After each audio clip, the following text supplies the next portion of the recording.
प्रिय विद्यार्थियों, राजनीति विज्ञान की कक्षा में आप सभी का स्वागत है। आज के इस वीडियो लेक्चर में हम एक बहुत ही महत्वपूर्ण, रोचक एवं प्रासंगिक विषय का अध्ययन करेंगे। आज के अध्ययन का विषय है लोकतंत्र की अवधारणा, लोकतंत्र का सिद्धांत, लोकतंत्र में अभिजन वर्ग का सिद्धांत। अभिजन वर्ग का सिद्धांत क्या है? लोकतांत्रिक दृष्टिकोण से अभिजन वर्ग के सिद्धांत की क्या व्याख्या है? तो आइए हम डिस्कस करते हैं अभिजन वर्ग के बारे में। अभिजन वर्ग का सिद्धांत क्या है? अभिजन वर्ग के सिद्धांत का क्या अर्थ है? लोकतंत्र के अभिजन वर्ग के सिद्धांत में विभिन्न विद्वानों के विचार और उनका विश्लेषण। सबसे पहले अभिजन वर्ग के बारे में। अभिजन वर्ग क्या है? वास्तव में विल्फ्रेड पेरेटो और गिटानो मोस्का दोनों इतालवी समाजशास्त्री हुए और दोनों ने अभिजन वर्ग का सिद्धांत दिया। दोनों को मानना है कि न केवल राजनीतिक क्षेत्र में बल्कि सामाजिक क्षेत्र में, आर्थिक क्षेत्र में, धार्मिक क्षेत्र में भी अभिजन है, विशिष्ट वर्ग के लोग हैं, श्रेष्ठ लोग हैं, जो अन्य लोगों के मुकाबले काफी योग्य है, सक्षम है, गुणी है, प्रभावशाली है। और ऐसे लोगों की संख्या बहुत ही कम है, अल्पसंख्यक है। इन थोड़े से लोगों के पास जो है सारी शक्ति है। पेरेटो और गिटानो मोस्का ने समाजशास्त्र के विषय में कहा है, लेकिन राजनीति विज्ञान में भी अभिजन वर्ग है। विल्फ्रेड पेरेटो ने कहा है कि अपनी पुस्तक माइंड एंड सोसाइटी में विश्लेषण किया है कि अल्पसंख्यक वर्ग ही शासक है। हर देश में अल्पसंख्यक वर्ग शासन करता है क्योंकि उसके पास योग्यता है, उसके पास गुण है, उसके पास क्षमता है, उसके पास योग्यता है। और ये हर व्यवसाय में है, किसी एक में नहीं, हर व्यवसाय में विशिष्ट वर्ग है। ये विशिष्ट वर्ग ही सामाजिक व्यवस्था का परिचालन करता है। और इसी के द्वारा समाज में दो प्रकार के वर्ग पाए जाते हैं, एक निम्न वर्ग और दूसरा उच्च वर्ग। जो निम्न वर्ग होता है उसकी जनसंख्या ज़्यादा है, वो कम पढ़ा लिखा है, कम योग्यता वाला है, कम गुणवान है, कम क्षमता है। लेकिन दूसरी ओर क्या है? उच्च वर्ग है। उच्च वर्ग की जनसंख्या बहुत ही कम है, जिसे शासक वर्ग कहा जाता है, लेकिन इसके पास विशेष योग्यता है, विशेष क्षमता है, विशेष गुण है, जिससे ये निम्न वर्ग पर शासन करता है। पेरेटो ने निम्न वर्ग को अशासक वर्ग कहा है। पेरेटो ने कहा है कि इतिहास कुलीन तंत्र की कब्र है। यानी अगर इतिहास में देखें, हम जाएं तो हर जगह में कुलीन तंत्र मिलता है। कुलीन तंत्र का मतलब योग्य, श्रेष्ठ। और उसके साथ साथ पेरेटो यही मानते हैं कि अभिजन वर्ग में परिचालन ऊपर नीचे होता रहता है, कि आज जो उच्च वर्ग में है, अगर उसने संघर्ष नहीं किया, उसमें योग्यता नहीं रही, उसमें वो गुण नहीं रहे, तो निम्न वर्ग में जा सकता है। निम्न वर्ग वाला अपनी स्थिति सुधार सकता है, नई योग्यताएं, नई क्षमताएं, नए गुणों को अपना करके वो उच्च वर्ग में भी जा सकता है। यानी निम्न वर्ग उच्च वर्ग जो है वो स्थिर नहीं है, इसका जो है परिचालन होता रहता है ऊपर नीचे। आज कोई निम्न वर्ग में है, कल को उच्च वर्ग में जा सकता है। उच्च वर्ग वाला अपनी स्थिति को कमजोर करके निम्न वर्ग में हो सकता है। तो ये पेरेटो ने अपनी पुस्तक माइंड एंड सोसाइटी में कहा है। वैसे तो पेरेटो समाजशास्त्री था, लेकिन ये सेम जो है कंसेप्ट राजनीति विज्ञान में भी ऐसे ही लागू होता है कि राजनीतिक क्षेत्र में भी दो प्रकार के लोग, शासक और शासित। शासक कितने जनसंख्या में थोड़े ही हैं। सरकार के लोग, किसी भी देश की सरकार है, वहां के लोगों की संख्या जो है कुछ सैकड़ों में होती है, लेकिन देश की जनसंख्या करोड़ों अरबों में होती है। जैसे भारत में अगर केंद्र सरकार को ले तो 543 सदस्य लोकसभा के और अधिकतम 250 सदस्य राज्यसभा के, ये कुल 700-800 सदस्य हैं। और वैसे देश की जनसंख्या देखी जाए तो 140 करोड़ है। 144 करोड़ जो है वो निम्न वर्ग है, जनसंख्या ज़्यादा है, शासित है। तो राजनीति में भी अभिजन वर्ग है। राजनीति का अभिजन वर्ग का सिद्धांत ये कहता है कि लोकतंत्र वास्तव में आम लोगों का तंत्र नहीं है, थोड़े से लोगों का तंत्र है। थोड़े से लोगों की शासन व्यवस्था में निर्णायक भूमिका है, बाकी लोगों का जो है शासन व्यवस्था में निर्णायक भूमिका नहीं है, नाम मात्र की भूमिका है। इसी को लोकतंत्र के अभिजन वर्ग का सिद्धांत कहा गया है। इस विषय में प्रसिद्ध समाजशास्त्री इटालवी गिटानो मोस्का ने भी कहा है। उन्होंने एक पुस्तक लिखी थी द रूलिंग क्लास। शासक वर्ग का जिक्र उन्होंने किया है। उन्होंने भी दो वर्गों का जिक्र किया, शासक और शासित। एक शासन करने वाली जमात है, दूसरी शासित हो रही है। शासक वर्ग की संख्या कम होती है, ये गिटानो मोस्का कहते हैं। संख्या में कम होते भी सत्ता का उपभोग करता है ये वर्ग पूरी तरह से संगठित होता है और योग्य होता है, गुणी होता है। और जो शासित वर्ग होता है वो जनसंख्या में अधिक होता है। और शासित वर्ग हमेशा शासक वर्ग द्वारा नियंत्रित होता है, निर्देशित होता है, और ये पूरी तरह से असंगठित होता है। इसका कोई संगठन नहीं होता, तभी इसका शोषण होता है, तभी ये नियमों कानूनों को मानता है। शासक वर्ग संगठित है, योग्य है, गुणी है, जनसंख्या में थोड़ा है, इसलिए वो शासन कर रहा है। तो गिटानो मोस्का कहते हैं राजनीति विज्ञान में भी अगर हम देखें तो राजनीति में भी अभिजन वर्ग हैं। पॉलिटिकल पार्टीज के ऊपर सत्र के जो लीडर हैं, वर्कर हैं, उन्हीं का ज़्यादातर देश के राजनीतिक प्रक्रियाओं में, क्रियाकलापों में योगदान रहता है।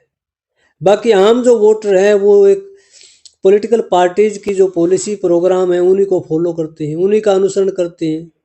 उनकी निर्माण प्रक्रिया में कोई विशेष भागीदारी नहीं होती। तो लोकतंत्र में नाम कहने का ही लोकतंत्र है, वास्तव में अलप तंत्र है। थोड़े से लोग जो है वो शासक के रूप में होते हैं, अधिकतम लोग जो है वो शासित होते हैं। इस विषय में रॉबर्ट मिशेल्स ने अलप तंत्र का लो नेम किया है, आयरन लॉ ऑफ ओलिगार्की। अलप तंत्र का लो नहीं है। अलप तंत्र का मतलब थोड़े से लोगों का शासन है। और इसमें रॉबर्ट मिशेल ने बताया कि संगठन ही लोकतंत्र है। प्रत्येक दल या संगठन एक विशिष्ट वर्ग के नियंत्रण में रहता है।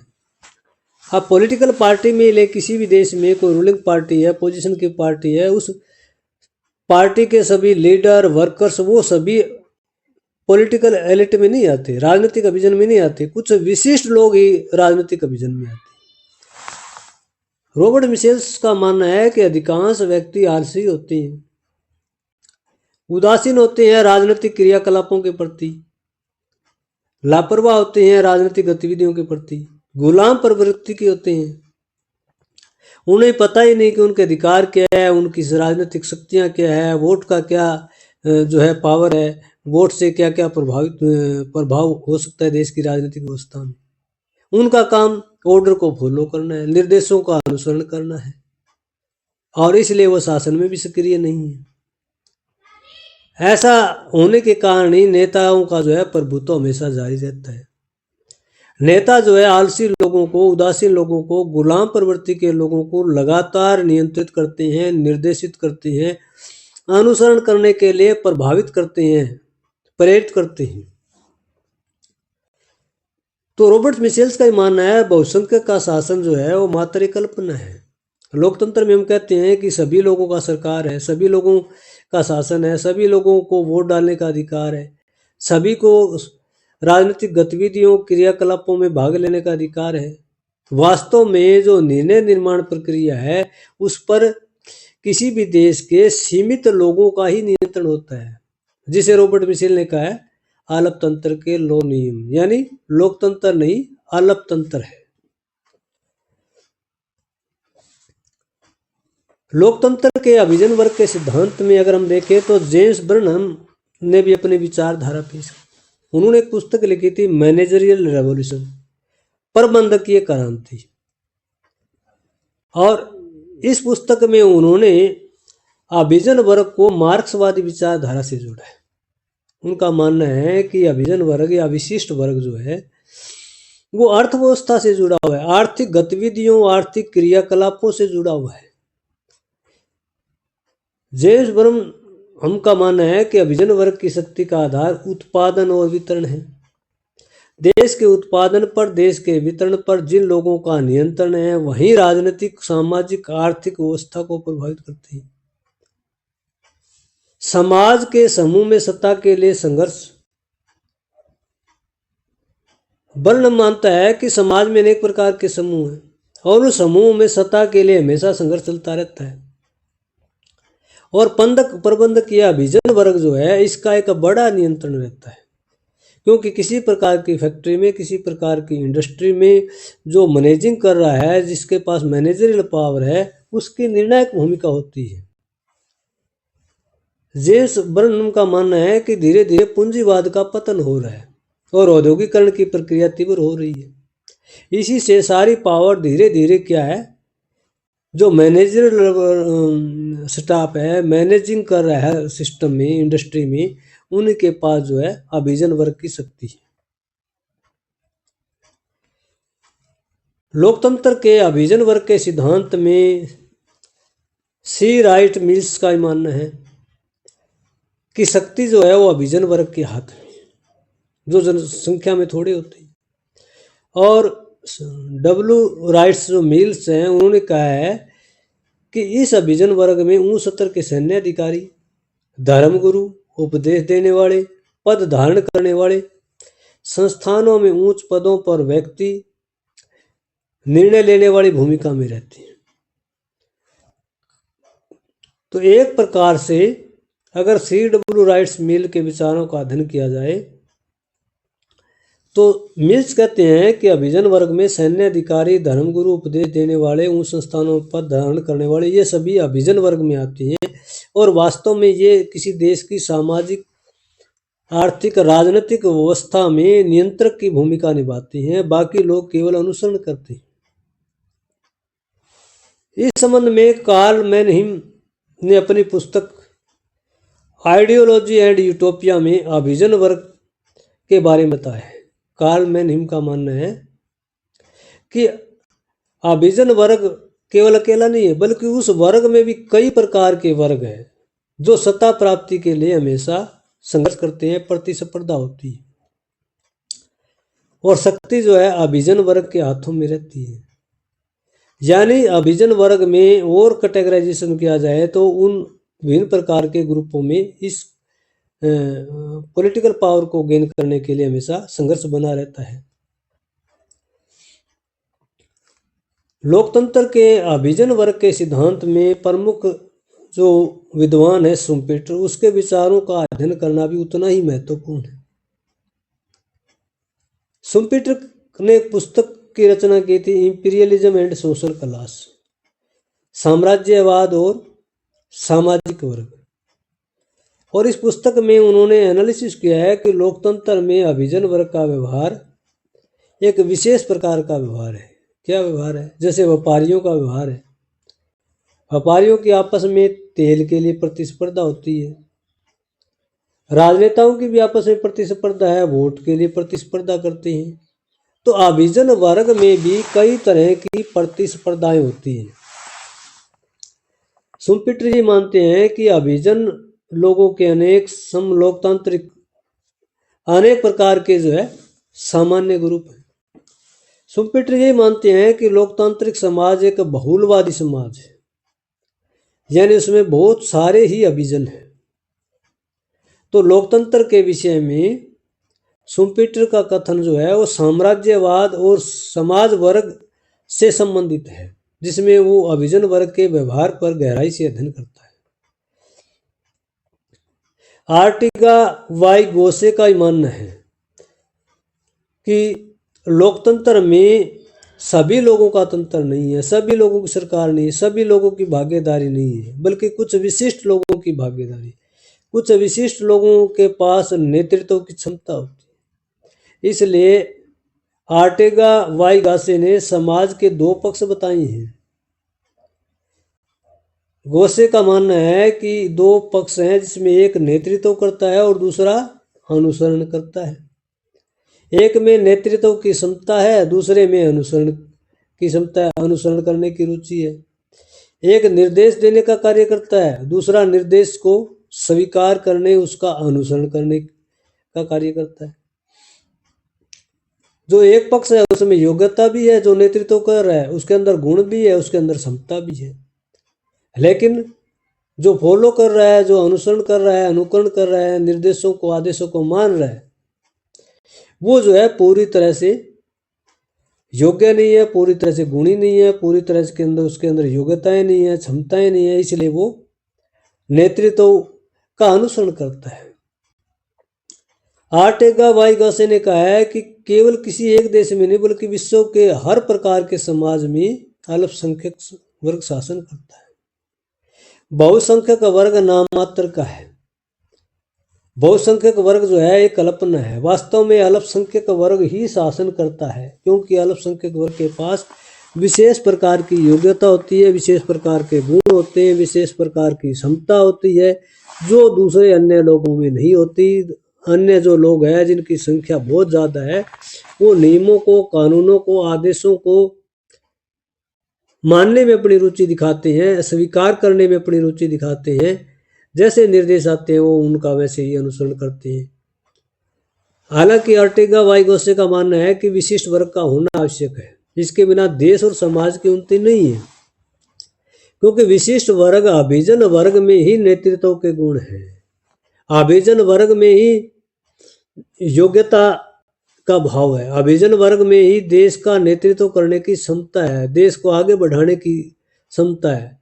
देश के अंदर आम नागरिक जो है अपना जीवन यापन करते हैं, भरण पोषण करते हैं, वो देश के समाज के विकास में उतना योगदान नहीं दे सकते जितना अभिजन वर्ग देता है।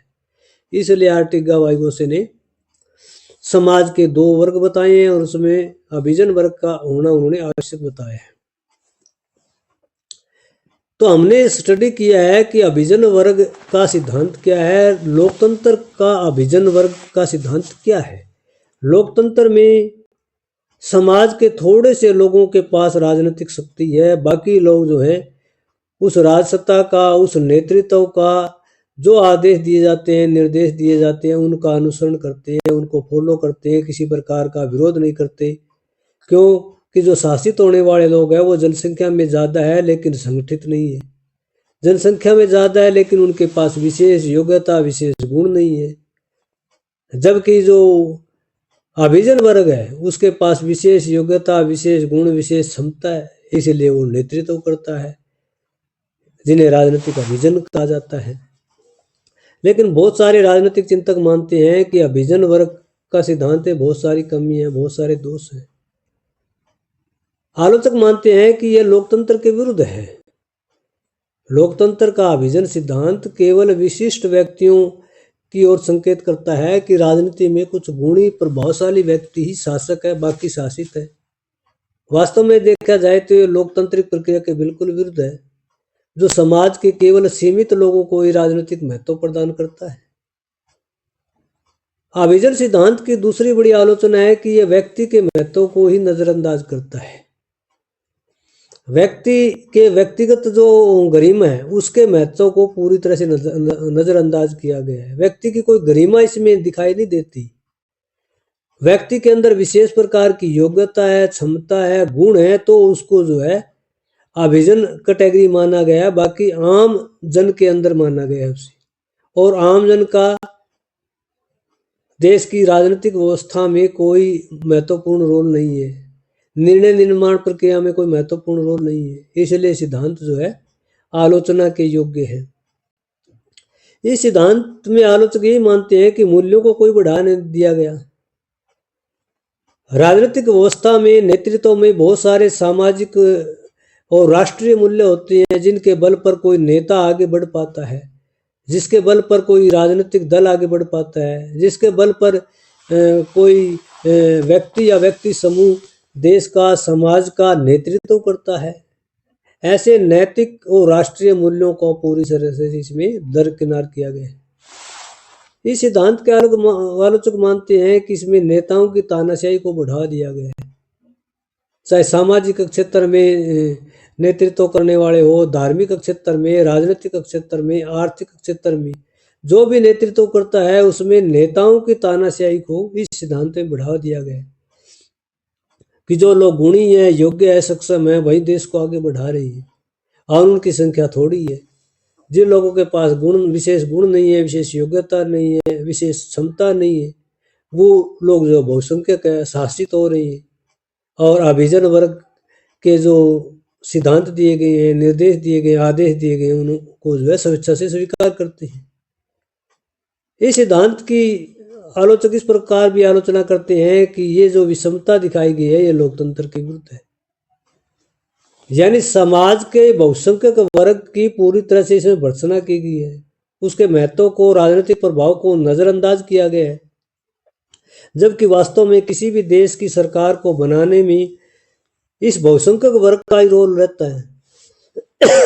बहुसंख्यक वर्ग के पास जो है मताधिकार है, और मताधिकार के बल पर वो किसी भी व्यक्ति को, किसी भी जनप्रतिनिधि को चुन सकते हैं, सरकार बदल सकते हैं, सरकार में परिवर्तन कर सकते हैं। तो एक प्रकार से अभिजन वर्ग के सिद्धांत की बहुत सारी आलोचनाएं आलोचकों ने की हैं। तो व्यवहार में देखा जाए तो अभिजन वर्ग के सिद्धांत का अपना महत्व है।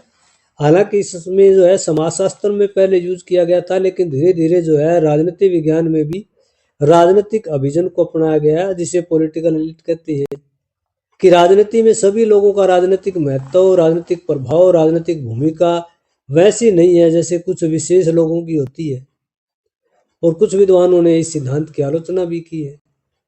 तो लोकतंत्र के अभिजन वर्ग के सिद्धांत से संबंधित आज का ये वीडियो लेक्चर आपको कैसे लगा, कमेंट करके ज़रूर बताइएगा। अगर आप मेरी आगे आने वाली वीडियो को लगातार देखना चाहते हैं तो चैनल को सब्सक्राइब करना न भूलिए। धन्यवाद।